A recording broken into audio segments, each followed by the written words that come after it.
어떤 준비를 하느냐에 따라서 이제 많이 바뀔 수도 있고 또 그렇지 않을 수도 있잖아요. 근데 퇴직도 마찬가지인 것 같아요. 인터뷰하신 분 중에 한 분이 그런 말씀을 하시더라고요. 연금 재테크 하지 말고 근육을 재테크해라. 그런 말씀을 딱 하셔가지고 건강을 잃어버리면 삶의 질이 뚝 떨어져 버리잖아요. 돈 있는 사람, 돈 없는 사람 누구도 피해갈 수 없는 일인 것 같습니다. 가장 중요한 게 세상을 바라보는 그 시각이 참 긍정적이어야 된다 하는 그 부분입니다. 부정적이면 헤쳐나갈 수가 없겠더라고요. 제가 조공 탈피를 했는데 취업할 수 있을까요? 하고 이제 문의를 했더니 그쪽에서 하는 이제 몇 살쯤 되셨습니까? 하고 물어보더래요. 45살입니다. 이랬더니 지금 나이가 많으셔서 안 되겠습니다. 딱 대자를 놓더래요. 45살도 많다는 거예요. 퇴직을 2년 정도 앞두고 있는 직장인 김부규라고 합니다. 인터뷰를 다양한 분들을 하셨잖아요. 예. 인터뷰 전후로 생각에 변화가 생기셨나요? 어떤 준비를 하느냐에 따라서 이제 많이 바뀔 수도 있고 또 그렇지 않을 수도 있잖아요. 근데 퇴직도 마찬가지인 것 같아요. 퇴직 후에 이제 철저히 준비를 해가지고 나온다 하더라도 취업 예약이 되어 있지 않으면 퇴직하면 막막하지 않습니까? 아무 준비가 없으니까 철저히 준비를 해야 되겠다 하는 생각을 하게 되었고요. 은퇴자 중에서 아무 준비 없이 나왔다 하더라도 퇴직한 후에 한 6개월에서 1년 사이에 취업하기 위해서 열심히 노력을 하면 일을 찾으시는 분들도 있더라고요. 예를 들자면 직업 소개서인데 지금 현재는 한 70 가까이 되십니다. 나와서 특별히 이제 하시는 일이 없다 보니까 이거 할까 저거 할까 고민하다가 직업 소개서를 이제 만나게 된 거죠.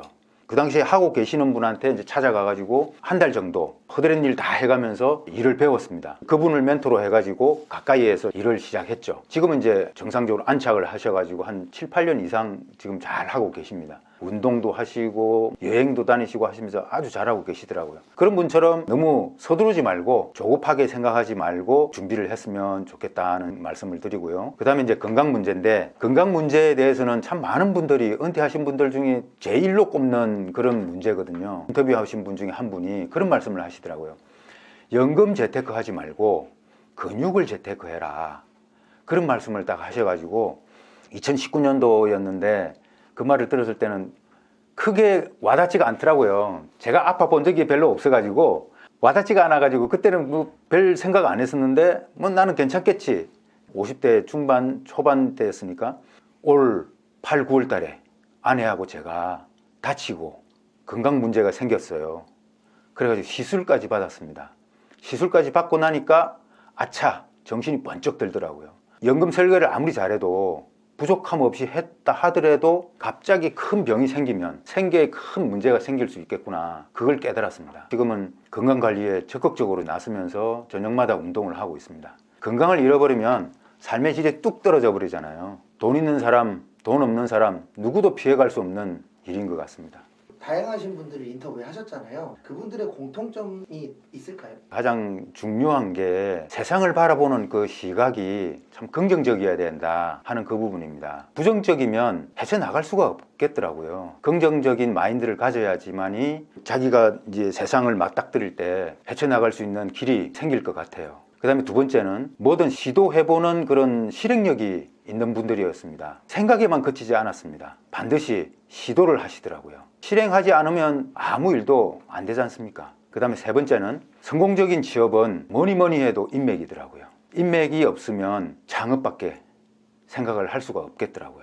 퇴직 전에 사람 관계를 돈독히 하기 위해서 직장을 다닐 때는 직장 내부 사람들이나 직장 외부 사람들이나 그레처처럼 그런 외부 사람들하고의 사람 관계를 아주 원만하게 돈독하게 해가지고 연결고리를 만들어 놔야지만이 나중에 그 인맥을 통해서 취업을 할 수 있고 창업을 하더라도 그 사람들을 통해서 창업을 할 수 있는 길이 트일 것 같아요. 은퇴 후에 도전할 만한 직업이나 이런 직업은 인터뷰해 보니까 괜찮더라는 직업이 있으셨나요? 제가 총 38분의 이제 직종에 종사하시는 분들을 인터뷰를 했는데 하나도 쉬운 직업이 없더라 하는 걸 느꼈거든요. 하면 할수록 제가 섭외하기도 힘들지만 그분들이 거쳐온 과정들이 쉽지가 않더라고요. 어려움 속에서도 그 어려움을 헤쳐나오신 분들이 실행력 있게 시도를 하면서 이제 헤쳐나온 분들이기 때문에 정말 존경스럽더라고요. 자격증을 많이 따잖아요. 근데 자격증이 있다 하더라도 직업훈련소나 아니면 직업학교라든지 이런 데서 기술을 배우고 했다 하더라도 나이가 많으면 대자를 맞더라고요. 인터뷰하신 분 중에 인테리어 필름 도배를 하신 분이 있어요. 인테리어 필름 도배를 했는데 기술자를 이제 조공, 준기공, 기공이라고 부르거든요. 조공을 탈피를 했다고 생각을 했대요. 제가 조공 탈피를 했는데 취업할 수 있을까요? 하고 이제 문의를 했더니 그쪽에서 하는 이제 몇 살쯤 되셨습니까? 하고 물어보더래요. 45살입니다. 이랬더니 아, 지금 나이가 많으셔서 안 되겠습니다. 딱 대자를 놓더래요. 45살도 많다는 거예요. 하물며 60이 넘은 생명부지에 전혀 알지 못하는 은퇴자를 누가 써주겠습니까? 그게 이제 가장 큰 문제인 것 같아요. 그래도 세 가지 직업은 제가 이제 추천을 해줄 수가 있는데, 첫 번째 이제 무인 24시 애견 셀프 목욕샵입니다. 기본적으로 이제 강아지를 좋아해야 되겠죠. 이거는 이제 한 1억 미만의 소액으로 투자할 수 있는 분야고, 그 다음에 이제 1시간 이내로 간단하게 이제 청소하고 털 정리하고 하는 정도만 일하면 되는 거고요. 그 다음에 이 업종이 지금 현재는 초창기입니다. 반려견, 애완견 숫자도 점점 늘어나고 있는 추세고요. 연관산업도 꾸준히 성장을 하고 있습니다. 목욕샵뿐만 아니라 그런 연관산업 쪽도 관심을 기울이면 좋을 것 같다는 생각이 듭니다. 그 두 번째는 학교 야간 당직원입니다. 옛날 소사처럼 많은 일을 하지는 않습니다. 야간에 경비만 하는 거기 때문에 적은 노동력이 필요한 거고요. 대신에 이제 야간에 일을 했기 때문에 주간에는 자기 시간으로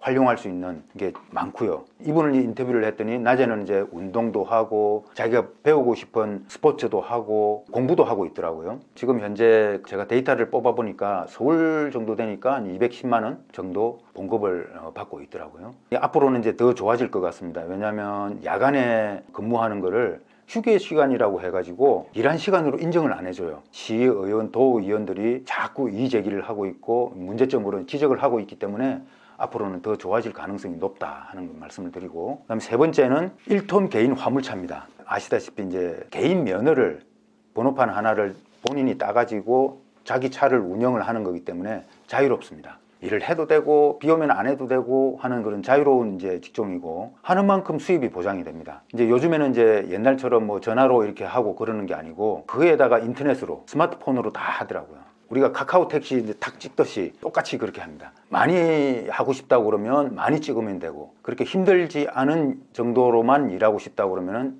이제 적게 일하면 되니까 이것도 자유로운 거죠. 통상적으로 한 200만 원 내외로 많이 버는 사람은 500만 원까지 버는 사람은 봤습니다. 이 세 가지가 이제 가장 매력적인, 자유롭고 노동력 강도가 적고 하는 그 정도 소개를 해드릴 수가 있겠습니다. 퇴직 전에 이런 건 좀 준비해야 한다, 이런 거 있으실까요? 예. 요즘 이제 퇴직하기 전에 이제 자격증 준비를 혼자서 하기 좋으니까 자격증 준비를 많이 하시는 분들이 있어요. 대부분 나가면 뭐 할 게 있겠지 하고 준비 없이 나가는 퇴직자분들이 되게 많거든요. 나와서 우왕좌왕 하다가 인맥을 통해서 이제 취직을 하거나 아니면 인맥이 없으면 창업 쪽을 이제 선택을 하죠. 인맥이 아니면 취직하기가 정말 힘든 게 현실이더라고요.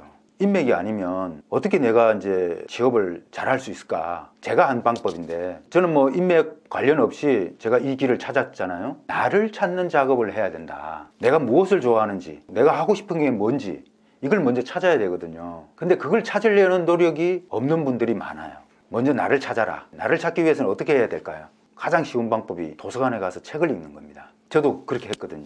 이제 도서관에 가면 막막하잖아요. 근데 도서관을 쫙 훑어보는 거죠. 분야별로 다 나눠져 있으니까 한번 전체적으로 쭉 훑어봅니다. 훑어보다가 눈에 딱 가는 분야가 있을 겁니다. 그 분야의 책을 5권을 읽는 거죠. 관심이 간다 하면 서점에 가서 책을 사야 되는 게 진짜 정상인데 돈이 많이 들잖아요. 새 책을 보고서 내가 관심 가는 분야다 하면 도서관에 가서 그 책을 빌려보는 거죠. 책이 읽기가 힘들다 그러면은 서점에 가가지고 책을 이제 쭉 훑어보는 거죠. 자기가 관심 가는 분야를 찾는 거죠. 찾아서 그 분야에 관련되는 동영상, 유튜버 동영상을 찾아보면 됩니다. 관심이 간다 그러면 15권을 더 읽는 거죠. 20권의 책을 읽으면 딱 감이 옵니다. 20권을 읽었는데 감이 안 오면 잘 못 읽는 거죠. 아닌데? 할 수도 있잖아요. 그러면 처음부터 다시 시작하는 거죠. 그런 방식으로 나를 찾아가는 작업을 해야 된다는 겁니다.